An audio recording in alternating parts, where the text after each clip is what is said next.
Assalamualaikum warahmatullahi wabarakatuh.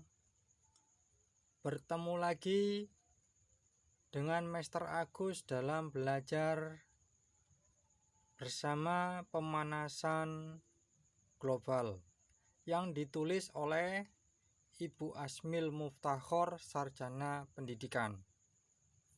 Ya, sebelum kita mulai anak-anak, marilah kita berdoa terlebih dahulu. Semoga ilmu yang kita pelajari kali ini bermanfaat buat kalian, buat keluarga kalian, dan bangsa Indonesia. Berdoa silakan. Berdoa selesai.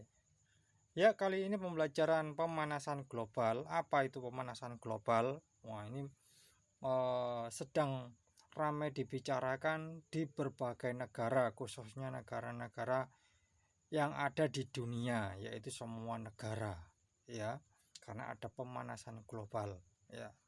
Lanjut Pak Agus. Ya, ini adalah beberapa gas yang mempengaruhi langsung dari pemanasan global. CO2 atau yang bisa kita namakan karbon dioksida atau CO, ya. CO dan CO2 ini. Gas ini biasanya dihasilkan oleh asap pabrik, terus mobil, kendaraan bermotor. Ini gas buangan atau gas hasil pembakaran, ya, gas CO2. Selanjutnya adalah gas CH4.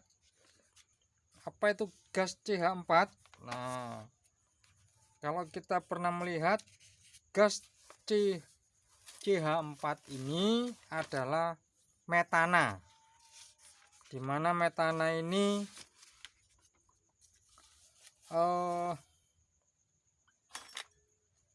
dari hasil pertanian atau dari dasar laut. Gas ini tidak berbau tetapi dapat menimbulkan efek rumah kaca atau pemanasan global. Kita bicara pemanasan global dulu, ya. Terus CFC. Apa itu CFC? Chlorofluoro. Nah, ini maaf salah, ya. Maaf salah. Yang ini fluoro.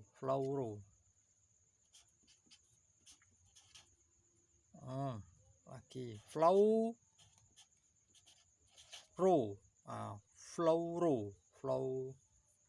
Salah lagi.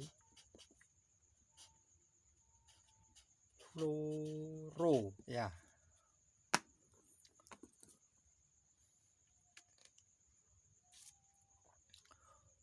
Chlorofluorokarbon atau biasa kita kenal dengan CFC. CFC ini biasanya terdapat pada atau biasa digunakan untuk pendingin ruangan, pendingin lemari es, gas yang biasanya dipakai untuk di dalam pendingin ruangan AC, ya, atau kulkas, atau lagi ini apa, hairspray. Gas ini sangat reaktif terhadap ozon, sehingga bila gas ini lepas dari misalkan mesin kulkas kalian bocor, maka gas ini langsung bereaksi ke udara dan nyampe di ozon. Setelah nyampe di ozon, maka akan bereaksi dengan ozon, sehingga ozon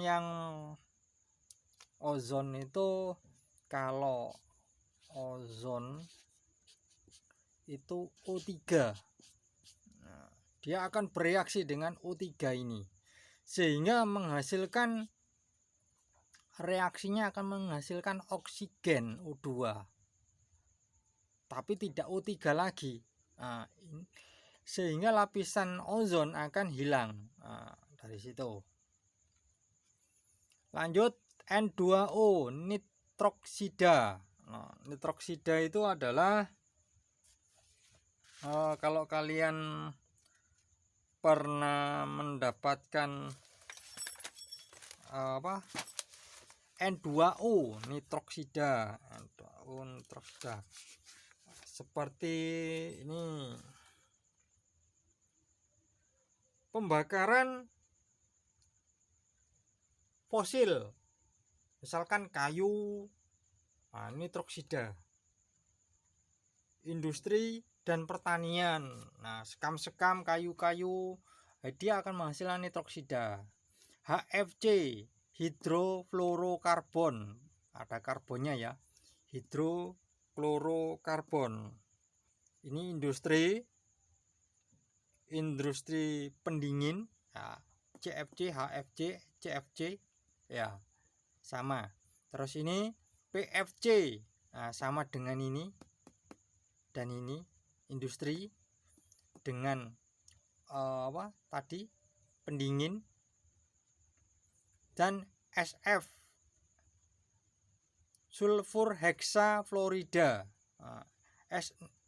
SF6 heksafluorida, ya.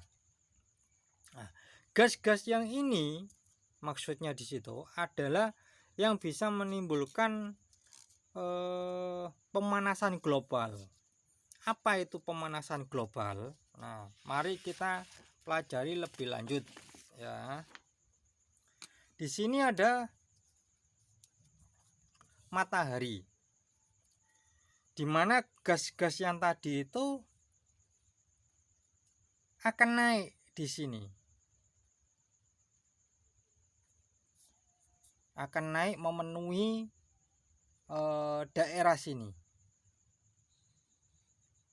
karena ini adalah lapisan ozon, lapisan atmosfer bumi. Begitu matahari mengenai bumi, biasanya langsung diserap. Ada yang sebagian langsung diserap oleh bumi, dan ada sebagian lagi dipantulkan ke langit lagi oleh bumi. Nah, gitu ceritanya. Tetapi karena ada karbon yang menghalangi di sini, sedangkan di sini lapisan ozonnya sudah hilang, ya, maka radiasi matahari, panasnya matahari langsung menembus ke bumi, ya. Tidak ada filter lagi di sini karena ozonnya di sini hilang sudah. Ya, begitu nyampe di bumi, dikembalikan lagi oleh bumi. Karena di sini ada gas tadi, maka pengembaliannya tidak bisa keluar ke sini. Tidak bisa. Tapi di sini aja dia berhenti. Dari sini dikembalikan lagi ke bumi lagi. Kembalikan lagi ke atas lagi, kembalikan lagi ke dalam, kembalikan ke atas lagi. Nah, karena ada faktor yang terus menerus seperti ini, untuk panasnya matahari yang ingin keluar dari bumi, maka suhu di sini akan meningkat. Akan meningkat itu panas, berarti akan panas. Nah, ini yang dinamakan pemanasan global atau efek dari rumah kaca.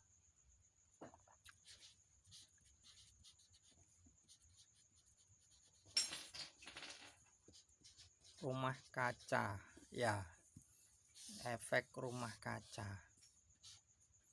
Artinya kalau saya punya kaca yang saya bentuk rumah,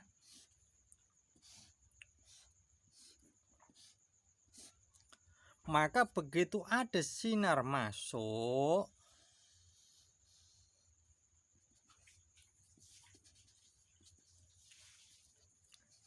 dia tidak bisa diam di sini atau langsung terserap oleh sini, tetapi dipantulkan lagi. Pantulkan lagi, pantulkan lagi, pantulkan lagi, pantulkan lagi, pantulkan lagi.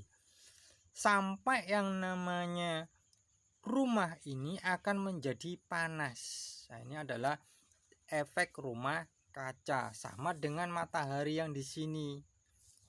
Ini adalah kita katakan adalah pemanasan global. Global itu menyeluruh. Jadi negara-negara yang ada di bumi, semua negara atau makhluk hidup yang ada di bumi akan merasa panas karena dari gas-gas yang kita pakai tadi. Yang paling besar adalah yang menyumbang untuk efek rumah kaca, yaitu adalah ini CO2. Ini adalah bahan bakar kendaraan bermotor, sisa hasil bakar kendaraan bermotor, entah itu pakai bensin atau pakai solar atau pakai lainnya, dia akan menghasilkan CO2 dan CO, ya.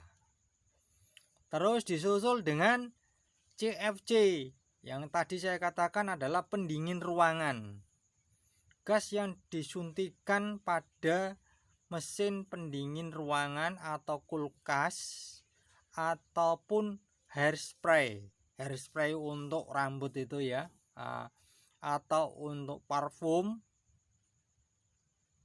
Nah, itu dia memakai CFC. Maka ada sekarang hairspray atau parfum ada tulisannya yang tidak memakai CFC, itu lebih ramah lingkungan, ya. Dua gas ini aja penyumbangnya terlalu besar, ya. Ada lagi sebenarnya yang menghilangkan ozon, itu adalah panasnya mesin pesawat jet. Jadi pada saat pesawat jet melintasi lapisan ozon, maka bagian belakang pembakaran dari bahan bakarnya itu akan bereaksi dengan ini, ozon tadi, O3, sehingga menjadi O2 sama, sehingga lapisan ozon akan hilang. Itu adalah salah satunya ya. Lanjut Pak Agus, maka kalian sudah tahu apa yang namanya efek rumah kaca.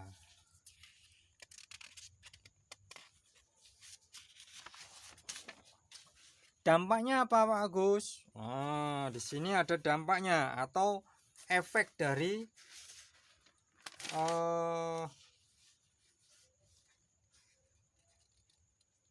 pemanasan global tadi. Temperatur bumi meningkat. Di sini temperatur bumi akan meningkat, jelas lebih panas. Bagaimana kalau bumi panas? Nah, antara lain efeknya yaitu ini,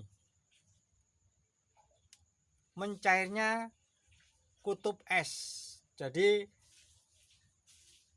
es yang berada di kutub bumi itu sekarang sudah mencair, sehingga kestabilan dari suhu bumi sudah berubah, ya. Di situ Itu dampaknya sangat besar sekali. Kehidupan laut terganggu, terumbu karang mati. Jadi kehidupan laut, kehidupan yang ada di laut itu terganggu oleh temperatur yang meningkat tadi, sehingga produsen atau bisa kita katakan makanan dari ikan-ikan atau tempat ikan-ikan kecil itu mati semua. Bagaimana efeknya kalau misalkan terumbu karang atau makanan dari ikan-ikan kecil atau tempat persembunyian ikan-ikan kecil itu mati semua? Nah, bisa dibayangkan ya. Gangguan ekologi. Nah, ini adalah semuanya terganggu ekologinya. Gangguan iklim. Nah, kalau sudah temperatur panas berarti semuanya iklim akan terganggu. Yang biasanya bulan ada musim hujan, musim kemarau, ada musim semi, musim salju. Nah, ini akan terganggu semua. Ada gelombang panas karena di sini ada temperatur bumi meningkat, maka biasanya akan disertai dengan gelombang panas, yaitu langsung bisa mendadak menghembuskan udara panas. Kemarin terjadi di Amerika sekitar 48 derajat Celcius. Coba kita bayangkan 48 derajat Celcius. Kalau manusia terukur normal adalah 36. Ya. Penipisan lapisan ozon. Nah, lapisan ozon ini penting sekali bagi kehidupan manusia karena dia yang menyaring atau memfilter radiasi dari matahari, sehingga kulit-kulit tidak akan perih atau panas, hangat. Karena sekarang lapisan ozon hilang atau tipis di sebagian negara hilang, termasuk di daerah Indonesia sudah hampir hilang. Nah, ini maka yang kita rasakan panasnya sinar matahari bukan hangat lagi, tapi sedikit sakit nyelkit gitu ya. Nah, ini dari efek dari lapisan ozon yang menipis. Nah, lanjut Pak Agus. Pencegahannya bagaimana? Yaitu kalian pencegahnya bermacam-macam pencegahannya. Kalau misalkan itu tadi karena apa? CO2. Apa itu CO2? Oh, itu CO2 adalah bahan bakar, sisa bahan bakar mobil, sepeda motor. Nah, maka penghematannya bagaimana? Yaitu kita bisa naik angkutan umum untuk bisa menghemat energi atau tidak mengadakan polusi udara atau tidak mengeluarkan CO2 ya. Bagaimana kita bisa bayangkan kalau misalkan satu Sidoarjo saja, satu rumah tangga mempunyai 4 sepeda motor, 4 mobil. Nah, bisa dibayangkan gas CO2 yang dihasilkan setiap jam. Ya, setiap jam. Terus bagaimana lagi cara penghematannya? Yaitu mematikan listrik pada saat listrik tidak dipakai. Mematikan lampu, mengganti lampu yang hemat energi. Ya, hemat energi itu maksudnya yang lampu LED itu lebih hemat daripada lampu yang memakai bola pijar. Ya. Kenapa ada hubungannya dengan pembangkit listrik? Ya, pembangkit listrik dia juga menggunakan peralatan-peralatan atau mesin-mesin yang membutuhkan energi bensin dan solar untuk bisa menghasilkan energi listrik. Nah, di situ. Lanjut, pengolahan sampah secara tepat, yaitu 3R. Nah, pengolahan sampah secara tepat. Kalau kita bicara pengolahan sampah, maka kita harus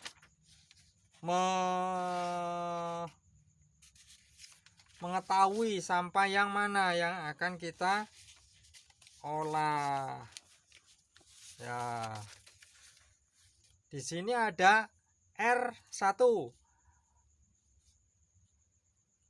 Rescue. Saya tulis sebentar.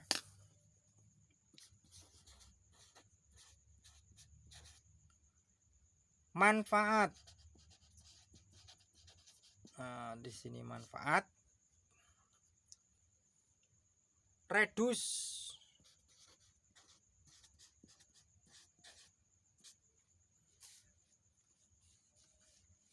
Mengurangi atau menghemat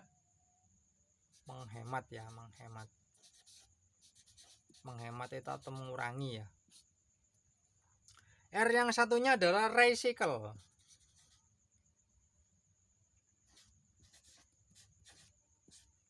Mendaur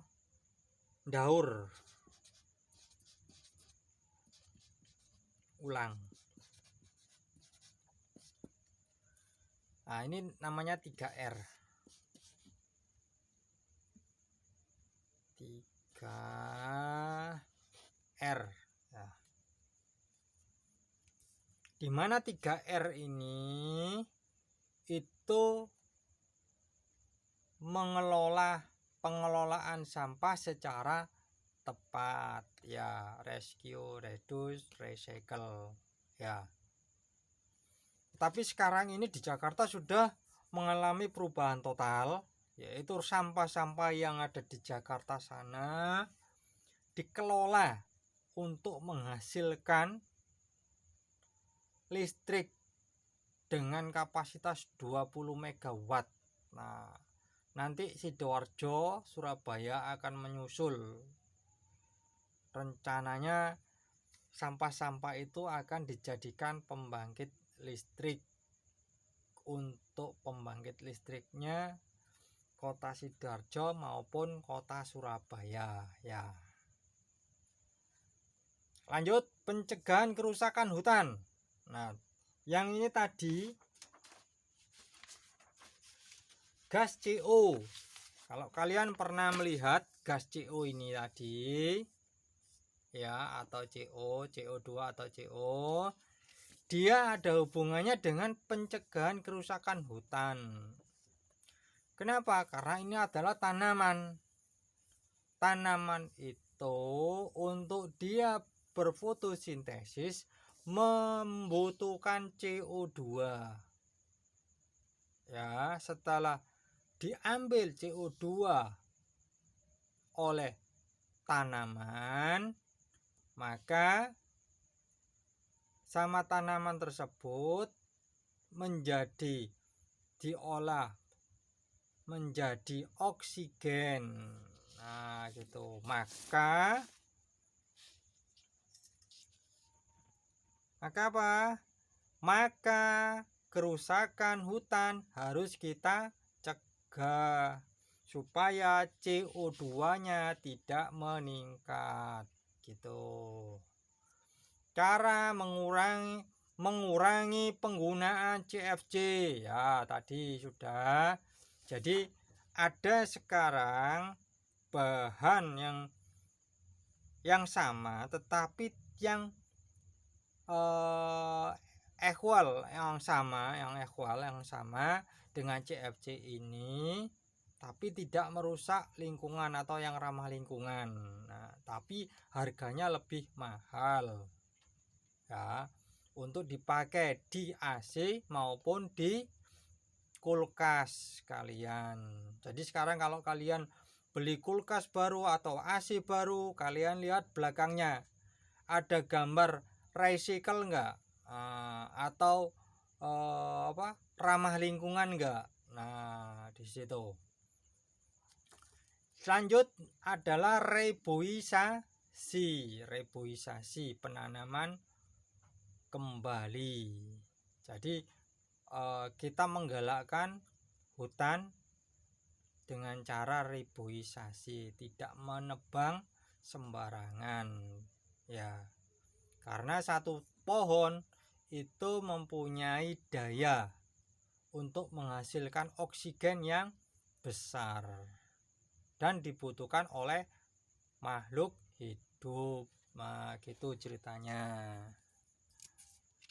Lanjut Pak Agus ya. Nah, ini adalah yang kalian tunggu-tunggu, tugas siswa. Nah, ini tugas siswa. Sebutkan gas-gas yang dapat meningkatkan efek rumah kaca. Wah, gampang. Ya, 2. Sebutkan dampak efek rumah kaca. Wah, gampang sekali. 3. Bagaimana cara menanggulangi efek rumah kaca? Lebih gampang. Ya, semoga pelajaran kali ini bisa bermanfaat buat kalian, keluarga kalian, dan bangsa Indonesia. Amin. Selamat mengerjakan. Sampai jumpa.